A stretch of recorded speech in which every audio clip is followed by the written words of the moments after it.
Kozhikode medical കോളേജിലെ മരുന്ന് ക്ഷാമത്തിൽ വിതരണക്കാരുമായി ഇന്ന് ചർച്ച. കുടിശ്ശിക തീർക്കാതെ മരുന്ന് വിതരണം പുനരാരംഭിക്കില്ല എന്നാണ് വിതരണക്കാരുടെ നിലപാട്.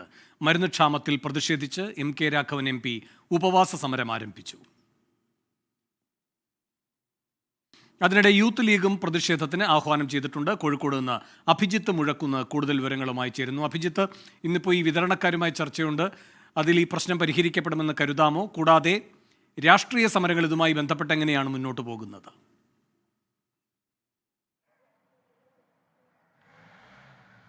വേണു, തീർച്ചയായും അത്തരത്തിൽ ഈ മരുന്ന് ക്ഷാമത്തിൽ ഉടനടി ഒരു പരിഹാരം എന്നുള്ളത് മുന്നിൽ കണ്ടുകൊണ്ട് തന്നെയാണ് ഇന്ന് മെഡിക്കൽ കോളേജ് സൂപ്രണ്ട് മരുന്ന് വിതരണക്കാരുമായി ചർച്ച നടത്തുന്നത്. പ്രധാനമായും ഈ ചർച്ചയിൽ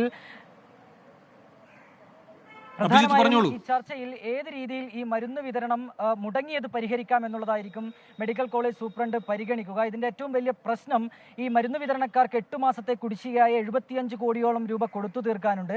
അത് കൊടുത്തു തീർത്താൽ മാത്രമേ തങ്ങൾ ഈ സമരത്തിൽ നിന്ന് പിന്മാറൂ എന്നുള്ളതാണ് വിതരണക്കാരുടെ നിലപാട്. അത് കഴിഞ്ഞ കുറേ ദിവസങ്ങളായി അവർ ആവർത്തിക്കുന്നതുമാണ്.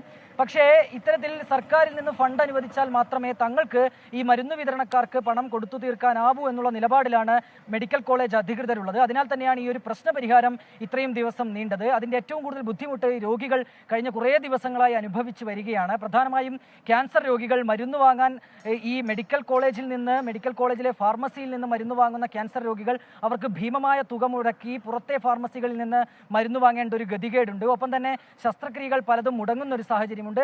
ഈ ഒരു ഘട്ടത്തിലാണ് ഈ ഒരു ഇടപെടൽ അല്ലെങ്കിൽ അത്തരത്തിലുള്ള ഒരു പ്രശ്നപരിഹാരത്തിനുള്ള ഒരു നീക്കം ഈ മെഡിക്കൽ കോളേജിന്റെ ഭാഗത്തു നിന്നുണ്ടാകുന്നത്. കഴിഞ്ഞ ദിവസം ഈ മരുന്ന് വിതരണക്കാർ ജില്ലാ കളക്ടറെ കണ്ടതൊഴിച്ചു നിർത്തിയാൽ മറ്റ് യാതൊരു തരത്തിലുള്ള ചർച്ചയും നടന്നിരുന്നില്ല.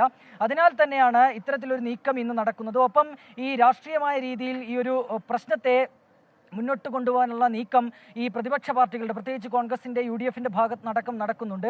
ഇന്ന് MK രാഘവൻ MPയുടെ ഉപവാസ സമരം ആരംഭിച്ചിട്ടുണ്ട്. ഏകദിന ഉപവാസ സമരമാണ്. രാവിലെ 10 മണി മുതൽ വൈകിട്ട് 4 മണി വരെയാണ് MK രാഘവൻ MPയുടെ സമരം.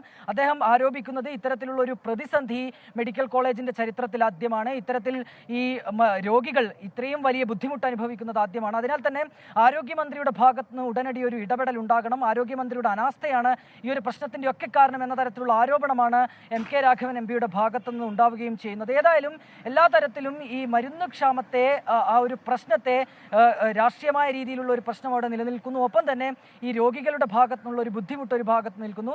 ഏതായാലും 11 മണിക്കാണ് ഈ മരുന്ന് വിതരണക്കാരുമായുള്ള മെഡിക്കൽ കോളേജ് സൂപ്രണ്ടിന്റെ ചർച്ച. അതിനുശേഷം ഈ ഒരു പ്രശ്നത്തിന് ഒരു പരിഹാരം ഉണ്ടാകുമെന്നുള്ളതാണ് നിലവിൽ നാം പ്രതീക്ഷിക്കുന്നത്. വേണു, ശരി. അഭിജിത്ത് മുഴക്കുന്നാണ് വിശദാംശങ്ങളുമായി കോഴിക്കോട് നിന്ന് ചേർന്നത്. കോഴിക്കോട് മെഡിക്കൽ കോളേജിൽ മരുന്ന് ക്ഷാമം രൂക്ഷമാണ്. വിതരണക്കാരുമായി ഇന്ന് ചർച്ച നടത്തും. അതിനിടെ പ്രതിഷേധവുമായി MK രാഘവൻ MP ഉപവാസ സമരം ആരംഭിച്ചു. രാഘവന്റെ പ്രതികരണത്തിലേക്ക്. ഉത്തരവാദിത്വ ബോധം കാണിക്കാത്ത ഒരു ആരോഗ്യമന്ത്രിയാണ് കേരളത്തിലുള്ളത്. കാരണം മെഡിക്കൽ കോളേജിൽ ഈ വിഷയം വന്നിട്ട് ഒരുപാട് നാളുകളായി. ഞാൻ മനസ്സിലാക്കിയെടുത്തോളം ബന്ധപ്പെട്ട എല്ലാ മെഡിക്കൽ കോളേജിലെ പ്രിൻസിപ്പളും സൂപ്രണ്ടും എല്ലാം വളരെ കൃത്യമായി ഈ കാര്യങ്ങൾ ഗവൺമെന്റ് അറിയിച്ചിട്ടുണ്ട്. പക്ഷെ ഗവൺമെന്റ് ഇപ്പം മരുന്ന് കമ്പനികൾക്ക് 75 കോടികൾ കൊടുക്കാറുണ്ട്. ഈ മെഡിക്കൽ കോളേജിലെ ചരിത്രത്തിൽ ആദ്യത്തെ സംഭവമാണിത്.